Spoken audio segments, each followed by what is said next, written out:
On a Tuesday afternoon, while I was getting ready for another sales trip, my mother called. I almost left her call on voicemail after recognizing it, but I felt compelled to answer. "Tiffany, honey, how are you?" When Mom wanted anything, she always spoke in that charming tone. "I'm all right, Mom. I'm preparing to travel to Chicago tomorrow. What's going on?" As I folded more items into my luggage, I nestled the phone between my shoulder and ear. "All right, I have some updates. Your sister has returned to town. Yesterday, she and Derek returned from Arizona." I stopped. Since Grandma Eleanor's will reading 4 years prior, Amber and I had not communicated much. Oh, I believed that her husband's company was doing quite well. She constantly boasted about it throughout the holidays. Mom's voice faltered a little. Well, things didn't quite go as planned. They apparently felt it would be best to return home and start again because of some problems with their company partners. I see. I was fully aware of the direction this talk was taking. The problem is that they are now staying with us, honey, but you are aware of how tiny our space is. Since your stepfather's knees are deteriorating, he has nowhere to perform his physical therapy exercises because they are in the guest room. I counted to 5 while closing my eyes. "Mom, are you asking what I think you're asking?"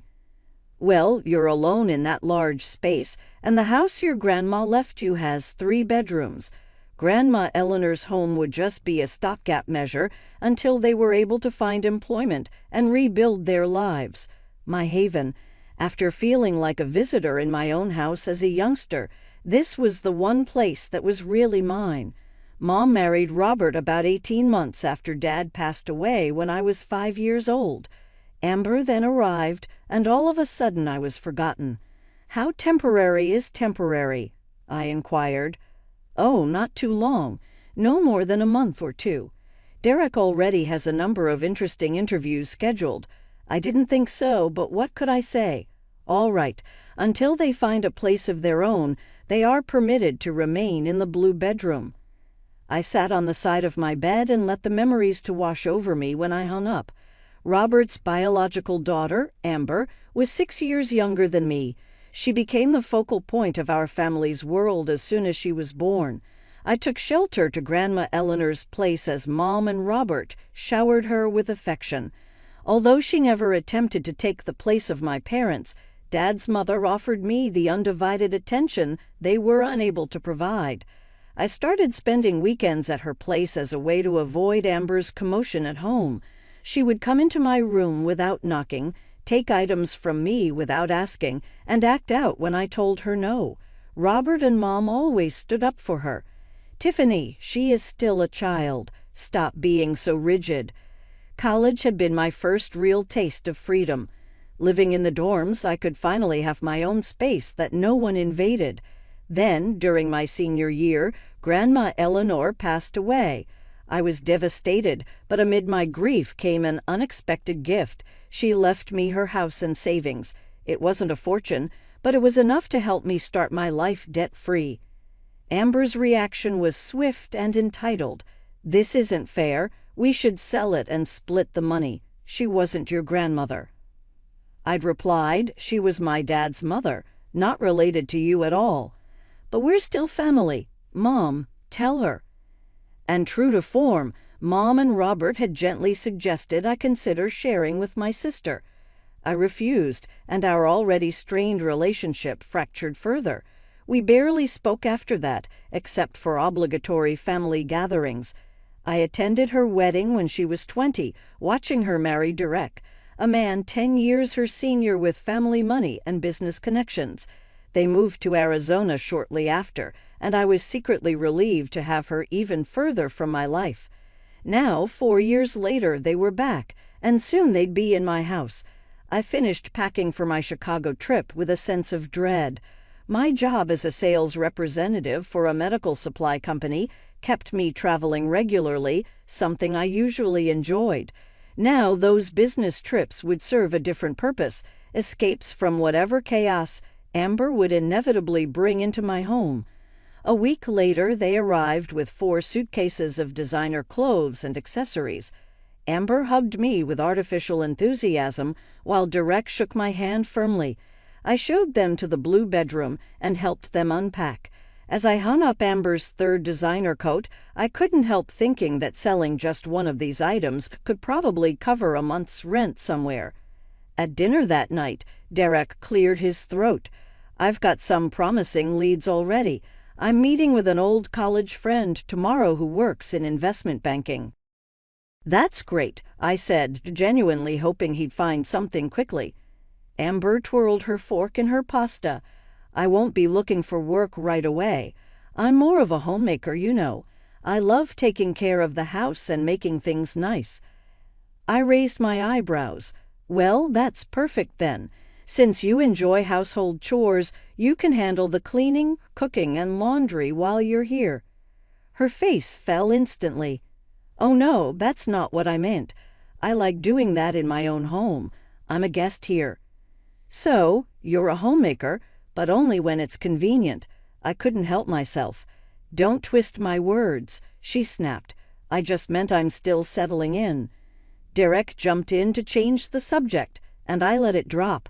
But I already knew how this arrangement would play out. Some things never change. 2 weeks into living with Amber and Derek, I'd established a routine: wake up early, leave for work before they got up, and return home as late as possible. It wasn't ideal, but it helped me minimize my time around Amber, who had already fallen into her old habits. Despite her claims of being a homemaker, I'd come home each evening to find dishes in the sink, clothes strewn across the living room, and no sign of dinner. Meanwhile, Amber would be sprawled on my couch, scrolling through her phone or watching reality TV. "Oh, you're back," she'd say without looking up. "Can you make something to eat? I'm starving." The first few times I'd bite my tongue and make dinner for all of us. By the second week, my patience was wearing thin. "Amber, what did you do today?"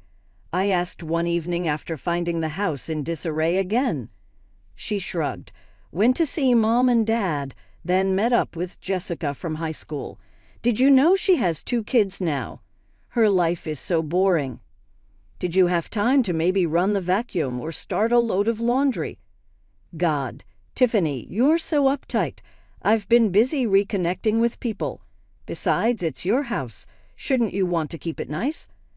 I had to walk away before saying something I'd regret. Derek, at least, seemed to be making an effort. He left every morning in a suit, returning in the evenings with stories about interviews and networking events.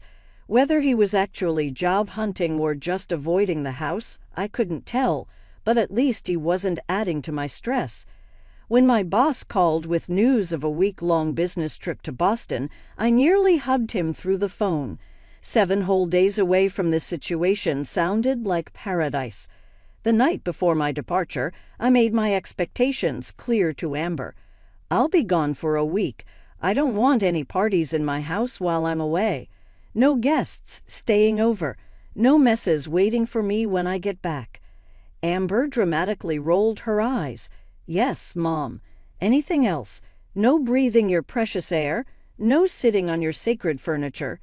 Derek's got a second interview next week, so hopefully we'll be out of your hair soon anyway." I left early the next morning, trying to ignore the nagging feeling that something would go wrong in my absence. The Boston trip turned out to be a blessing. Not only did I get a break from the tension at home, but I closed a deal with a major hospital that would earn me a substantial bonus. My boss was thrilled, promising a nice percentage on top of my regular commission. "Great work, Tiffany," he said during our final call. "Take an extra day if you need it. You've earned it." I declined the extra day, booking the earliest flight home instead. Despite my concerns, part of me hoped that Amber and Derek had respected my wishes. Maybe I'd return to find the house in order and good news about Derek's job prospects. My flight landed late Sunday afternoon. The house looked normal from the outside as my taxi pulled up, which I took as a good sign. I unlocked the front door, wheeling my suitcase into the foyer, when I noticed something odd. There were 3 unfamiliar suitcases stacked by the stairs. Before I could process what this meant, I heard laughter coming from the living room, not just Amber and Derek's voices, but others I vaguely recognized. I dropped my bags and marched toward the sound. The scene that greeted me stopped me in my tracks. Amber and Derek sat on my couch, coffee cups in hand, across from an older couple I recognized as Derek's parents. All four looked up in surprise as I appeared in the doorway. "Tiffany." Amber's voice was unnaturally high. "We weren't expecting you until later tonight." "Clearly," I replied coldly, looking pointedly at the extra luggage in my hallway. "What's going on here?" Amber plastered on a smile. "Oh, you remember Derek's parents, Roger and Linda. They decided to come visit us for a little while. Isn't that nice?" I opened my mouth to object, to remind everyone that this was my house and I hadn't authorized any guests, when Amber jumped up, grabbed my arm, and practically dragged me into the kitchen. "Just give us a minute," she called over her shoulder before closing the kitchen door behind us. "Have you lost your mind?" I hissed. I specifically said no guests. I know," she whispered, her eyes pleading. "But I need you to play along just for a little while, 2 weeks tops." 2 weeks? Absolutely not. I want them gone tomorrow. "Please, Tiffany." Her voice dropped even lower. "I told them this house belongs to me. Derek played along. They've been treating me so much better since they think I have this nice place. After the business failed, they'd been so cold to me, blaming me for distracting Derek or whatever. This is helping us save face." My jaw literally dropped. "You're out of your mind. I'm not playing along with this insanity." "Please," she grabbed my hands. "I'll do all the housework, I swear. I'll cook, clean, do laundry, everything I haven't been doing. Just pretend you're staying with me for a while because you're having work troubles. Please, Tiffany, I've never asked you for anything." I looked at her desperate face and felt myself wavering. It was ridiculous, completely insane, but somehow I found myself nodding. 2 weeks, not a day longer, and you'd better keep your promise about the housework." Relief flooded her features. "Thank you, thank you, thank you. I swear you won't regret it." We returned to the living room, where I was introduced as Amber's sister, who was temporarily staying with her due to some work issues. Derek's parents nodded sympathetically, though Linda's eyes held a hint of judgment. Dinner that evening was takeout from the restaurant across the street, though Amber claimed she'd made everything herself. Linda and Roger dominated the conversation, explaining how their son's business had failed due to unscrupulous partners and cutthroat competitors, never once suggesting that Derek might bear any responsibility. As the meal ended, Amber turned to me with a sweet smile that immediately set off alarm bells. "Tiffany, would you mind handling the dishes while I chat with Roger and Linda?" "Thanks, sis." And just like that, I knew I'd been played. As I scraped plates at the sink, watching Amber laugh and charm her in-laws in my living room, I had the sinking feeling that her promises about housework would never materialize. My prediction about Amber's broken promises proved spot on. A week into this bizarre charade, I had become the unofficial maid, cook, and punching bag for the entire household. Every morning I'd leave for work while everyone else slept in. Derek had completely abandoned his job search, instead playing tour guide to his parents around town. They spent their days shopping, sightseeing, and dining out, all while I worked to pay the house bills they believed belonged to my sister. When I'd return each evening, Amber would make a show of cooking dinner for her in-laws, which meant ordering takeout, transferring it to my grandmother's serving dishes, and then parading it out as her own creation.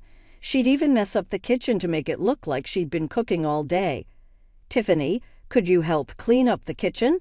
became her nightly refrain, always delivered with Linda and Roger watching. "Since you're staying with us, it's only fair you contribute." I'd bite my tongue and do as asked, feeling Linda's judgmental stare boring into my back. She'd taken to making little comments within my earshot. It's so generous of Amber to help her sister during hard times. Family should always come first.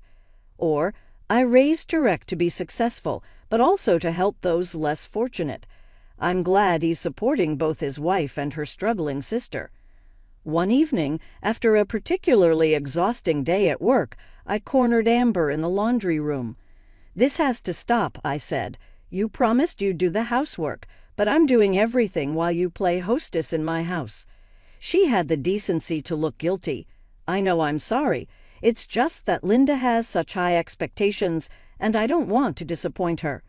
"When are they leaving?" "It's been over a week. They need to go." "I'll talk to Derek," she promised, but I could tell from her expression that nothing would change. That night I received the monthly utility bills and nearly collapsed. The cost had more than doubled. With 5 people in the house, extra water usage, electricity running all day, heating kept at tropical levels because Linda was sensitive to cold, it all added up to hundreds of dollars more than my usual bills. I stormed downstairs, bills in hand, finding Amber alone in the kitchen. "Look at this," I thrust the papers at her. "The utilities have doubled. You need to pay at least half." Amber scanned the bills, her eyes widening. "I can't afford this. We don't have any money right now." "That's not my problem. You're all living here using water and electricity all day while I'm at work. I'm not covering this alone." "Don't be like that," Amber wheedled. "We're family. Can't you help us out to just this once?" My patience finally snapped. "No, I'm tired of this whole situation. If you can't contribute financially, then you need to at least do what you promised and take care of the house. But you haven't done that either. I'm sick of being taken advantage of." I hadn't realized how loud I'd gotten until I heard the front door open. Derek and his parents had returned from their latest outing, catching the tail end of our argument. "What's going on here?" Roger demanded, his eyebrows furrowed. Amber's expression morphed instantly from petulant to victimized. "Tiffany doesn't want to pay her share of the bills," she said, her voice small and hurt. I stared at her in disbelief. After everything, she was still throwing me under the bus. Linda stepped forward, her face stern. "Young lady, I don't understand your attitude. Your sister has generously opened her home to you during your difficulties, and this is how you repay her. By refusing to contribute." "That's not what," I started, but Roger cut me off. "Frankly, we've noticed your lack of gratitude since we arrived. Amber cooks and maintains this beautiful home while you just come and go as you please, taking advantage of her goodness." My head was spinning. The sheer absurdity of being lectured about taking advantage of Amber in my own house was too much. Without another word, I grabbed the bills and retreated to my bedroom, locking the door behind me. I could hear them downstairs, their muffled voices rising and falling. I imagined Amber playing the victim, her in-laws comforting her, all at my expense. The injustice of it burned in my chest. When hunger finally drove me downstairs for dinner, the atmosphere was frigid. Linda and Roger barely acknowledged my presence, while Amber avoided meeting my eyes.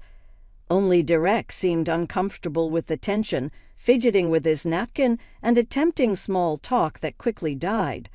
Then Linda cleared her throat.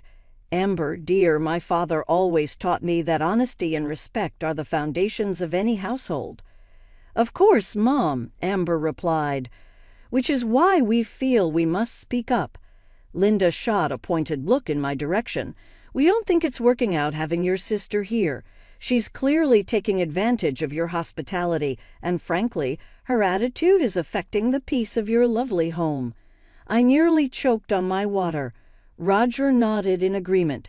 "You've been more than generous, but there comes a point where you have to put your own family first." Derek agrees, don't you, son? Derek mumbled something unintelligible, studying his plate intently. Linda continued, "We think it would be best if Tiffany found other living arrangements soon." All eyes turned to Amber, waiting for her response.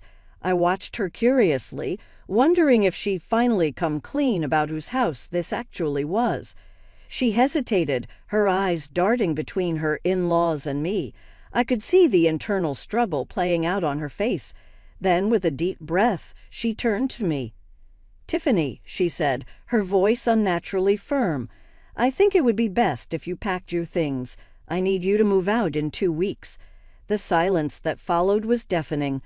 Roger and Linda nodded approvingly, while Derek stared at his wife in shock. Amber's eyes met mine, pleading silently for me to play along one more time. But something in me had finally snapped. I'd reached my breaking point. I slowly stood up, placed my napkin on the table, and looked around at the people who had invaded my life and my home. "No," I said quietly, "I don't think I will." The room fell silent after my refusal. Linda's mouth hung open in shock, while Roger's face reddened with indignation. "Excuse me." Linda finally sputtered. "This isn't your decision to make, young lady." I leaned forward, placing my palms flat on the dining table, my grandmother's table, in my house. "Actually, it is. Everyone in this room has exactly 2 days to pack their things and leave, and I mean everyone." Amber's face drained of color. "Tiffany, please, can we talk about this in private?" "No more private talks, Amber. I'm done with the lies and manipulation." I turned to Linda and Roger. "There's something you should know. I've let Amber and Derek stay here temporarily because they needed help, but this is my house. I own it. I pay the bills." Linda's eyes narrowed suspiciously. "Amber, is this true?" Amber looked like she might throw up. "I can explain. You told us this was your house." Roger's voice had turned dangerously quiet. "You showed us around like you owned the place." Derek finally spoke up. "Dad, we were just trying to save face after the business failed. We didn't want you to know how bad things had gotten." The next few minutes were chaos. Linda and Roger shouted at Derek and Amber. Amber cried and tried to defend herself. Derek sat with his head in his hands, looking defeated. I stood watching the fallout of my sister's lies crumbling around her. Finally, I had enough. Quiet, I slammed my hand on the table hard enough to make the dishes rattle. "I don't care about your family drama. I want all of you out of my house now." Linda stood up with as much dignity as she could muster. "We'll be leaving immediately. We wouldn't stay another minute in a house built on lies." She glared at her son and daughter-in-law. "And you too. Don't expect to come running to us after this humiliation." Within an hour, Linda and Roger had packed their bags and called a taxi. They left without saying goodbye to anyone, the door slamming behind them with finality. As soon as they were gone, Amber exploded. "How could you do this to me? You've ruined everything. They'll never forgive us now." "Me? You lied to them, Amber. You lied to me. You've been taking advantage of me since the day you moved in." I was desperate. Their approval means everything to Derek's future. Now we have nothing. "That's not my problem," I said calmly. "You have 2 days to find somewhere else to live." Amber's face contorted with rage. "You've always been jealous of me? Always, just because Grandma left you this house. She was my grandma, not yours, which is why she left me this house. Additionally, the only one that cared about her and spent time with her was myself. You just expressed curiosity in what you could obtain from her." "That's not true." "It's accurate. You haven't changed much since we were children, for example. You continue to believe that you are the center of the universe, that everyone should go out of their way to accommodate you, and that regulations don't apply to you. I'm done making accommodations for you, Amber. Leave my house." As Amber's yelling continued, I turned and went upstairs, locking myself in my bedroom. Adrenaline was trembling me, but I also felt oddly at ease.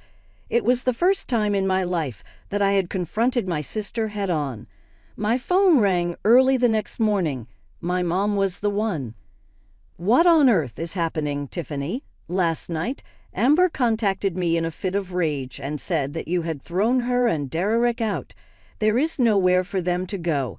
They are welcome to remain with you and Robert. It's not that little, your house. That isn't the purpose. You are aware that family supports family." I gave a sour laugh. Does Amber also have to abide by that rule? Because ever since she moved here, she hasn't done anything to assist me. Rather, she deceived her in-laws into believing she owned my house, and when they suggested it, she attempted to evict me. I'm sure there's been a misunderstanding. Don't get me wrong, Mom. Instead of reflexively siding with Amber, listen to me for once. Without consulting me, she and Derek moved in together, made a brief commitment, and then welcomed his parents. She pretended to be the lady of the home to her in-laws, leaving me to handle all the housekeeping. She refused to help with the quadrupled utility costs when I begged them to, and then publicly criticized me for it. My mom was quiet for a while. Well, I'm sure she didn't mean. What she meant doesn't matter to me. She has used me at every opportunity, and I have been more than giving. They must depart today. Tiffany, please reconsider. No, and to be honest, Mom, if you're just going to defend her like you usually do, I don't want to hear from you or Robert. Being the responsible one who never receives any thought is becoming old to me. Before she could answer, I hung up. Finally being able to stand my ground felt unexpectedly fantastic. Derek and Amber had packed their things by that evening. They didn't bid farewell. Through common connections, I learned in the next weeks that Amber and her in-laws were no longer communicating. It seems that following the deceit, they had informed her that she was not welcome in their house. Voicemails left by my mother, who phoned many times, progressively changed from requesting that I apologize to clumsily proposing a family meal to clear the air. I removed them all. My home was quiet once more 3 months after the explosion. The regularity of the utility bills was restored. Instead of being required getaways, my business vacations started to become fun. In order to work remotely while I wasn't traveling, I transformed the blue bedroom into a home office by redecorating it. I'm currently enjoying the sunset over the neighborhood my grandma adored from her porch swing. This home is more than simply a structure. It is my haven, my gift, my house, and at last, happily, it's all mine once more.